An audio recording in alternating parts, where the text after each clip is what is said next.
Olá pessoal, sejam bem-vindos mais uma vez a mais uma aula de processo penal, ritos especiais.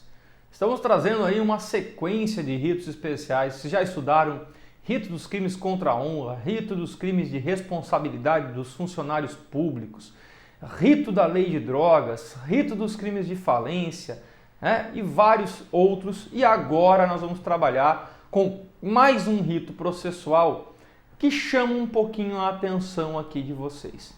Tá? É o rito dos crimes contra a ordem tributária. Professor, mas onde é que está a ordem tributária? Abre lá no teu Vademecum, Lei 8.137/90.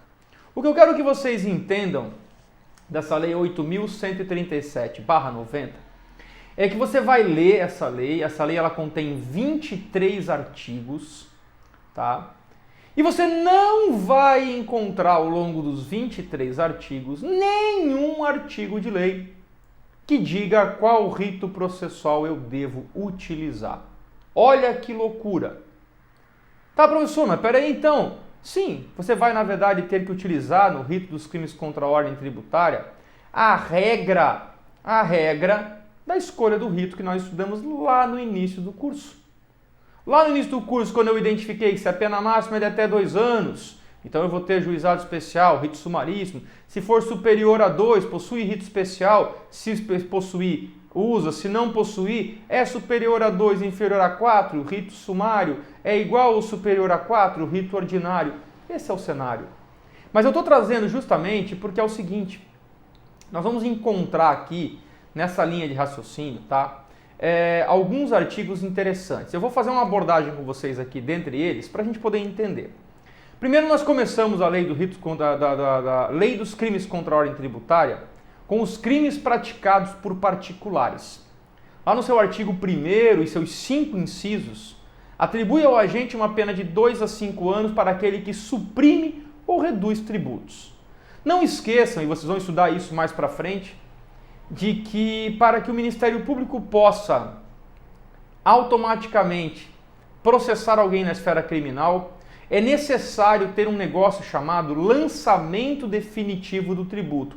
Isso é uma súmula vinculante, número 24 do STF. Toda vez que você sonegar algum imposto, suprimir, reduzir algum tributo, é aberto um procedimento na esfera administrativa para apurar isso. Enquanto a esfera administrativa não se esgotar, eu não tenho o chamado lançamento definitivo do tributo. Não há, na verdade, como dizer que você realmente sonegou aquele tributo. Quando eu tenho o lançamento definitivo do tributo, ou seja, eu exauri todas as etapas da esfera tributário-administrativa, aí sim essa documentação vai ao Ministério Público para o oferecimento da denúncia. Então prestem atenção na súmula 24 do STF, súmula vinculante número 24, primeiro crime do artigo 1º e 5 incisos, 2 a 5 anos de reclusão, rito ordinário, crimes praticados por particulares. Na mesma linha, você vai encontrar ainda o artigo 2º, também com 5 incisos, porém com uma pena de 6 meses a 2 anos. Se a pena é de 6 meses a 2 anos, a regra é a utilização do rito sumaríssimo, Lei 9.099. Perfeito? Adiantando, vamos no artigo 3º, e o artigo 3º agora nós estamos tratando de um capítulo da lei que trata de crimes praticados por funcionários públicos. O crime funcional contra a ordem tributária é dividido em algumas etapas. O artigo 3º e seus 3 incisos, sendo o 1 e o 2 com pena de 3 a 8 anos e o inciso 3º com pena de 1 a 4. A regra, obviamente, nesses 3 incisos, é que a doutrina se dividiu dizendo não, deve-se aplicar o rito do ordinário. A outra corrente disse, não, é rito dos crimes contra a ordem praticado por funcionário público. Sim, olha que loucura. Na Lei 8.137 a gente já encontrou no artigo 1º o rito ordinário, no artigo 2º o rito sumaríssimo, e no artigo 3º agora, que são os crimes funcionais, rito especial dos crimes praticados por funcionário público. Esse é o rito sedimentado a ser utilizado no artigo 3º e seus 3 incisos. Depois eu vou mais adiante. Nós temos aí o artigo 4º, que são os crimes praticados contra a ordem econômica, 2 a 5 anos, que é a criação de cartel para a questão de preços. Crimes contra a relação de consumo, no artigo 7º e seus 9 incisos, com pena de 2 a 5 anos. Aí eu tenho crimes de ação penal pública incondicionada, possibilidade de parcelamento, esse aqui, né, do 7º, né, e seus 9 incisos, e depois o 8º, o 9º até o 23º, ele cria, na verdade, procedimentos na esfera administrativa. Então, o que eu quero que vocês entendam? Vou voltar a fita aqui. O artigo 1º e o artigo 2º são crimes praticados por particulares. Crimes contra rito ordinário e rito sumaríssimo. O artigo 3º e seus 3 incisos são crimes praticados por funcionário público, rito especial do funcionário público. O 4º, que é crime contra a ordem econômica, e o 5º, e o 7º e seus incisos, que são os das relações de consumo, eles são crimes de rito ordinário, com pena de 2 a 5 anos. Todos os crimes contra a ordem tributária são de ação penal pública incondicionada. Eles permitem a possibilidade do parcelamento e a consequente suspensão da ação penal. Olha que interessante.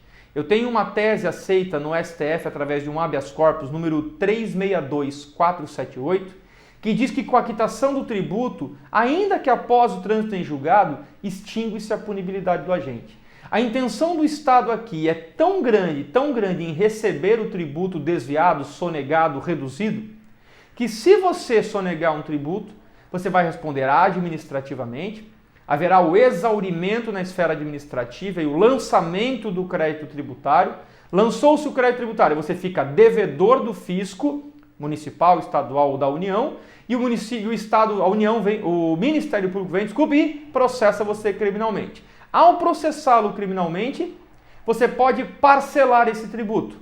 Se você parcelar esse tributo, suspende o curso da ação penal, bem como sua prescrição, fica suspensa até a quitação, quitou, extingue a punibilidade, ou se você vier e quitá-lo, você também suspende. Um detalhe interessantíssimo para a parte dos crimes contra a ordem tributária, e que é alvo de bastante crítica, é porque você está cometendo um crime contra os cofres públicos, contra o erário, cofres públicos, né?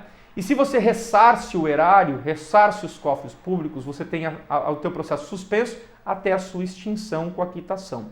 Você pode se beneficiar aí de programas como Refis, PAIS, que é Programa Especial de Parcelamento, e assim por diante. Onde é que está a crítica na maioria das pós-graduações nesse quesito?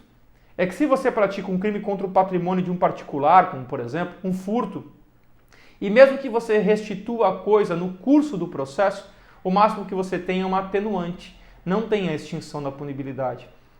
Hoje, nós temos uma chance ainda porque o estelionato se transformou num crime de ação penal pública condicionada à representação.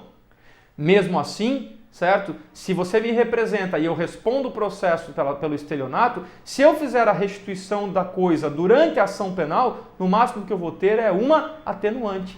Enquanto que se eu sonegar o tributo, se eu fizer dinheiro com o tributo sonegado, eu vou acabar respondendo administrativa e penalmente, mas uma vez que eu parcele e venha quitar o tributo, extingue a minha punibilidade. Quer dizer, há uma certa injustiça, uma visão de injustiça sobre esse ponto de vista, tendo em vista que na parte do patrimônio particular você não é estimulado a ressarcir, enquanto que aqui no tributário você é estimulado a ressarcir.